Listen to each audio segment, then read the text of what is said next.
Blah. So I was revisiting the Warner Brothers Batman movies, as I've done countless times since the 90s. Every few years I gotta revisit and rewatch them.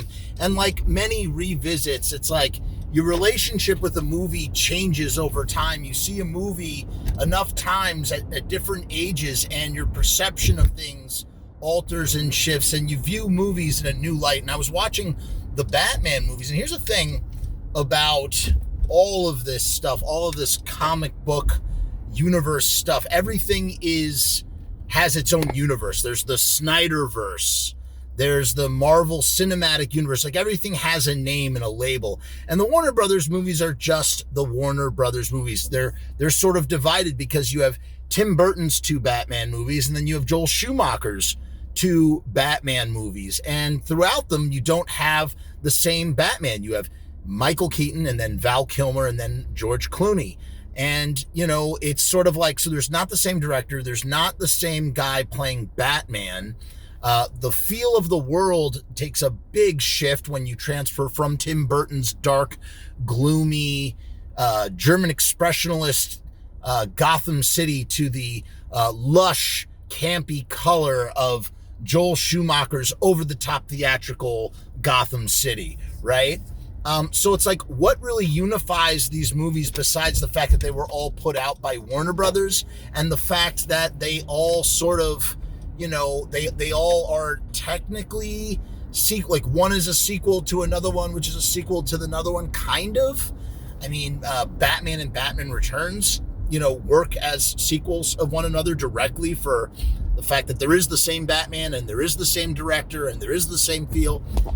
But going from Val Kilmer to George Clooney feels a little weird. Chris O'Donnell stays the same as Robin. It's all patchwork.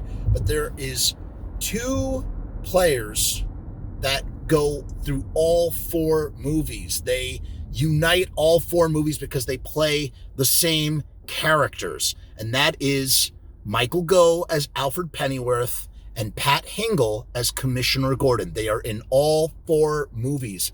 And those 2 actors playing those 2 characters are the common thread that unites the Batman Warner Brothers movies into one single shared world, even though there's a dramatic shift in tone and style from Burton to Schumacher. Okay? Follow me so far? So as I'm watching, I think I was watching Batman and Robin. I was at the end, I was watching Batman and Robin and taking in the camp and the queerness, the wonderful queerness, all of it. It was a lot of smorgasbord, if you will.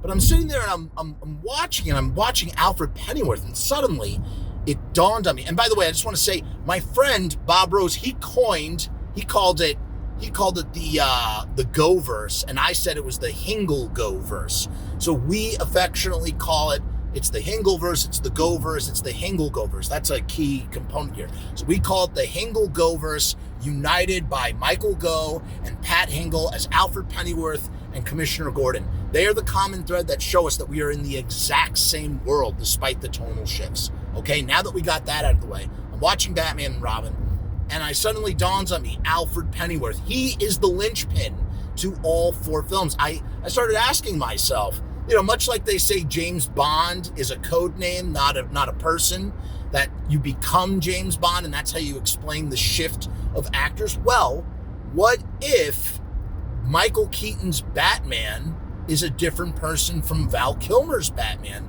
who is a different person from George Clooney's Batman? Am I saying that they're not all Bruce Wayne? No, they are.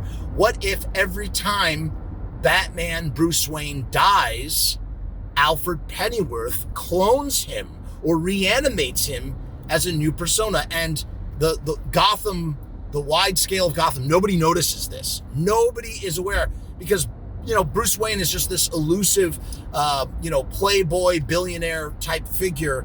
They don't, all 4 of those actors, they kind of share a similar Bruce Wayne vibe. And so, you're kind of like, it's like you turn your head and it's like, oh yeah, they all look the same. To turn a negative stereotype into something that fits this theory. All millionaire, billionaire playboys, they all look the same. So the Gotham public, they're not aware.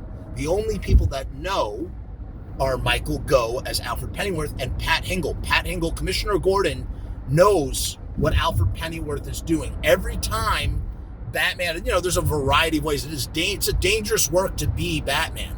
So, you have to imagine, he survives the Joker. Yeah, he survives the Penguin and Catwoman. But something gets Michael Keaton. And when that happens, he's brought back or he's recloned or something happens.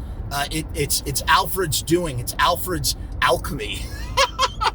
It's Alfred Pennyworth's alchemy that he is the arbiter of the BatMEN. He's the arbiter of the Batman.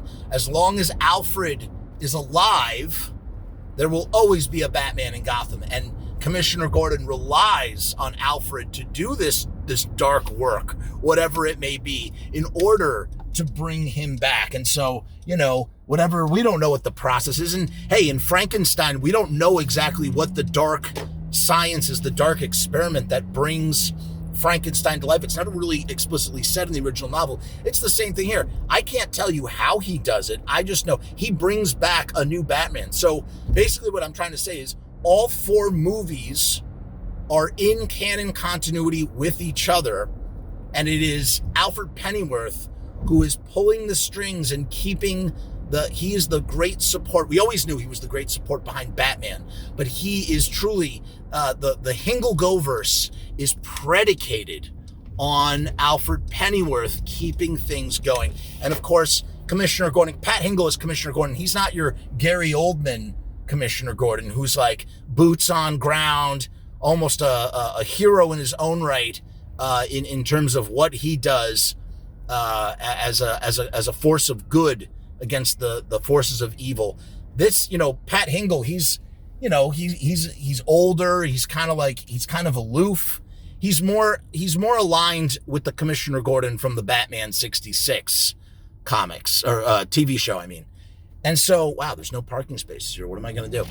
And so it's quite obvious to me. I mean, he relies his whole job, that fat commissioner salary that he gets for keeping crime at as low as it can possibly be from the cowardly and superstitious criminals that are scared of a Batman-like phantom in their city. His whole thing is predicated on Alfred making sure that there is always a Batman. What do you think? Does this work? Does this theory, does my idea hold weight? It's not an entirely original idea, but I found it amusing when I was looking at old ass, Alfred, played by a legendary actor, Michael Gough from like Hammer films and stuff. Old Alfred, who's like can barely stand. And I love how he has like a niece. He has like a young teenage niece, Alicia Silverstone, which leaves many questions unless he's actually a great uncle. I guess some people call their great uncle anyway or whatever. So maybe it's that. So thank you, Michael Gough, R.I.P. and Alfred Pennyworth for giving us 4 Warner Brothers Batman. It's his. He should take the credit, not Tim Burton or Joel Schumacher or Sam Hamm or any of these other guys. John Peters. It's actually Alfred Pennyworth. Okay, you tell me your thoughts.